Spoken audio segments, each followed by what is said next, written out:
Hello students and welcome to today's video. And first of all मैं उन सभी student को कंग्रेचुलेशन कहना चाहूँगा जिनके 10th एंड 12th में अच्छे मार्क्स हैं, और जिनके अच्छे मार्क्स नहीं आए वो निराश ना हो, परेशान ना हो। आगे बहुत सारे स्कोप्स हैं, बहुत सारे फील्ड्स हैं, और कहीं ना कहीं आपका उस चीज़ में इंटरेस्ट होगा और आपको रियलाइज होगा कि आप उस चीज़ के लिए बने थे। एंड बाकी वंस अगेन दोबारा कंग्रेचुलेशन उन बच्चों को जिनके 10th एंड 12th में अच्छे मार्क्स आए हैं।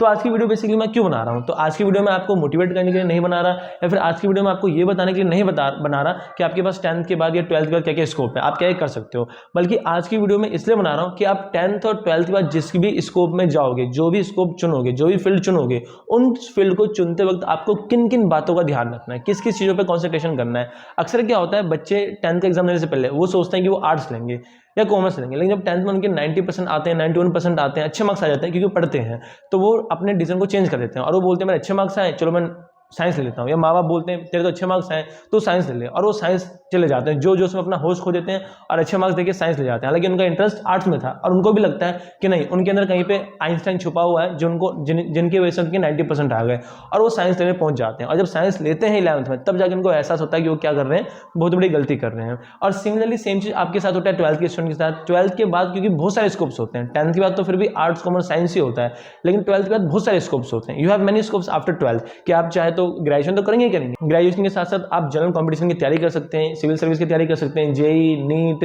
बहुत सारे स्कोप्स हैं जिसकी आप तैयारी कर सकते हैं। तो 12th के बाद बच्चों को समझ में नहीं आता कि वो कौन सी तैयारी करें, किस चीज़ की तैयारी करें, और वहाँ पे फंस जाते हैं। तो आज की वीडियो में ऐसे 3 बातों के बारे में बात करने जा रहे हैं, जिन 3 बातों को ध्यान में रखते हुए आपको 10th के बाद या 12th के बाद क्या करना है वो डिसाइड करना है। तो अगर आपको 10th के बाद या 12th के बाद कुछ भी करना है तो आप इन 3 बातों पर ध्यान दें, और वो तीनों बातों पर अगर आप खड़े उतरते हैं तभी आप वो फील्ड चुनें जो आप चुनने जा रहे हैं आफ्टर 10th या 12th। तो बिना टाइम को वेस्ट किए अब हम इन तीनों बातों को वन बाय वन डिस्कस करते हैं।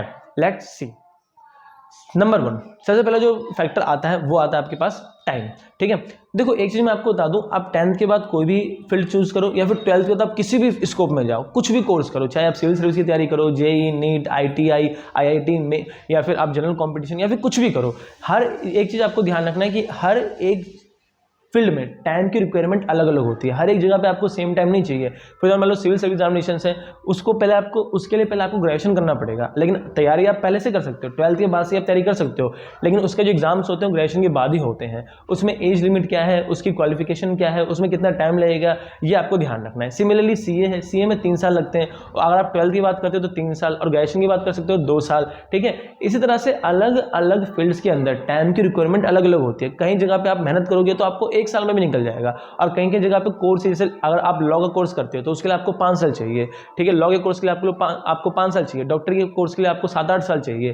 ठीक है, इसी तरह से आपको यूपीएससी के कोर्स के लिए 3-4 साल चाहिए। तो अलग अलग फील्ड के अंदर जाने के लिए आपको अलग अलग टाइम की रिक्वायरमेंट होती है। तो सबसे पहले आप ये पता करो कि जिस फील्ड में आप जा रहे हो और उसमें जितना टाइम लगेगा, क्या आपके पास उतना टाइम है, क्या आप उतना टाइम दे पाओगे।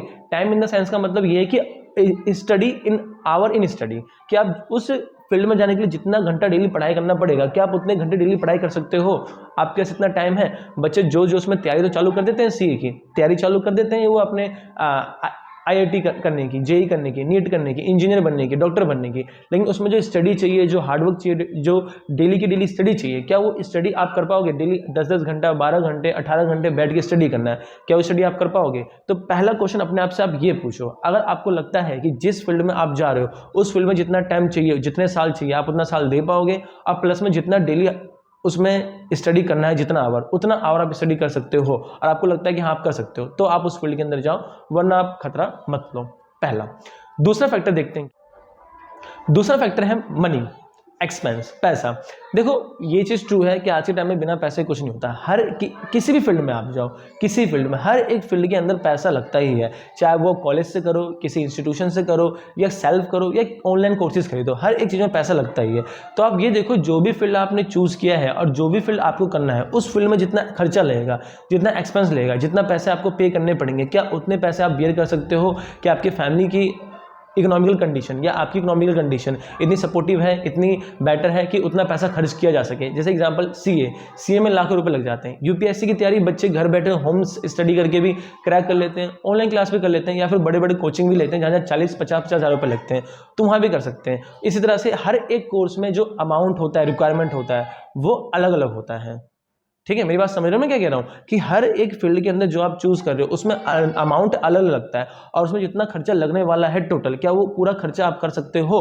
अगर पूरा खर्चा आप पहले आप कैलकुलेट कर लो कि अगले 2 साल 3 साल 5 साल जितने भी साल का वो कोर्स है उसमें जितना भी खर्चा लगेगा, चाहे वो सेल्फ स्टडी का हो, ऑनलाइन कोर्स का हो, ट्यूशन का हो, कॉलेज का हो, इंस्टीट्यूशन का हो, जो भी खर्चा हो, जितना टोटल खर्चा होगा क्या उतना सारा खर्चा आप बियर कर सकते हो? आपके फैमिली वाले बियर कर सकते हैं?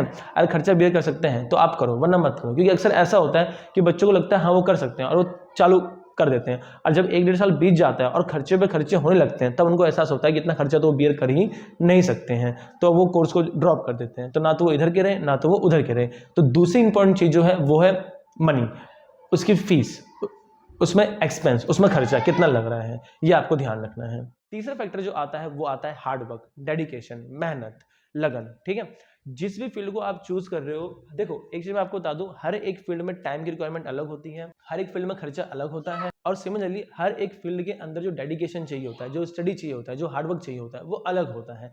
ये आपको ध्यान रखना है। तो उस जिस फील्ड को आप चूज कर रहे हो उस फील्ड में सक्सेस पाने के लिए जितना हार्डवर्क चाहिए, जितना डेडिकेशन चाहिए, जितनी स्टडी चाहिए, जितना होना चाहिए उतना आप कर सकते हो क्या? अपने आप से पूछो, जानो, देखो, परखो। अब क्वेश्चन ये उठता है कि हमें पता कैसे चलेगा कि उस फील्ड के अंदर कितना मेहनत करना है, कैसे करना है? तो इसका सिंपल आंसर ये है कि आपके सीनियर्स, आपके आसपास के सीनियर्स हो, कॉन्टैक्ट में कोई ऐसा पर्सन हो जो वो कोर्स कर रहा हो, जो फील्ड में गया हो, जो इस स्कोप में गया हो, उससे उनसे पूछो, पता करो कि उसमें आपको कितनी स्टडी करनी है, कौन सी बुक खरीदनी है, कितना बुक पढ़ना है, उसके लिए कौन कौन से सब्जेक्ट पढ़ने पड़ेंगे, ये सब आप पता करो। और पता करने के बाद जब आपको लगे कि हाँ मैं ये कर सकता हूँ तो ही आप करो, वरना आप मत करो। ये आपको ध्यान रखना है। ठीक है, तो ये 3 फैक्टर दोबारा से, टाइम, मनी और उसके लिए हार्डवर्क, डेडिकेशन। अगर ये 3 फैक्टर आप किसी भी कोर्स को करने से पहले ये 3 फैक्टर आपको देखने हैं और आपको लगता है कि वो तीनों फैक्टर पे आप खड़े उतर रहे हो, तीनों चीज़ों के लिए आप तैयार हो, तो ही उस फील्ड को आप ज्वाइन करो, तो ही उस मैदान में आप उतरो, वरना आप उसको छोड़ दो और किसी और फील्ड में जाओ। ये आपको ध्यान रखना है।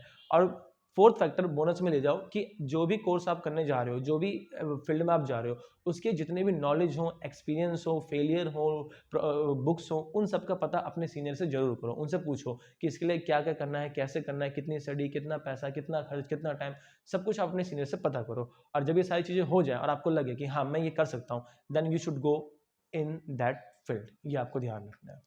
तो उम्मीद करता हूँ आज की वीडियो आपको समझ में आ गया होगा। एंड आप 10th के बाद या 12th के बाद जो भी आप कोर्स करने जा रहे हो, जो भी जिस भी फील्ड में आप जा रहे हो, उस फील्ड में जाने से पहले आप इन 3 बातों का ध्यान जरूर रखोगे। Thank you and keep achieving.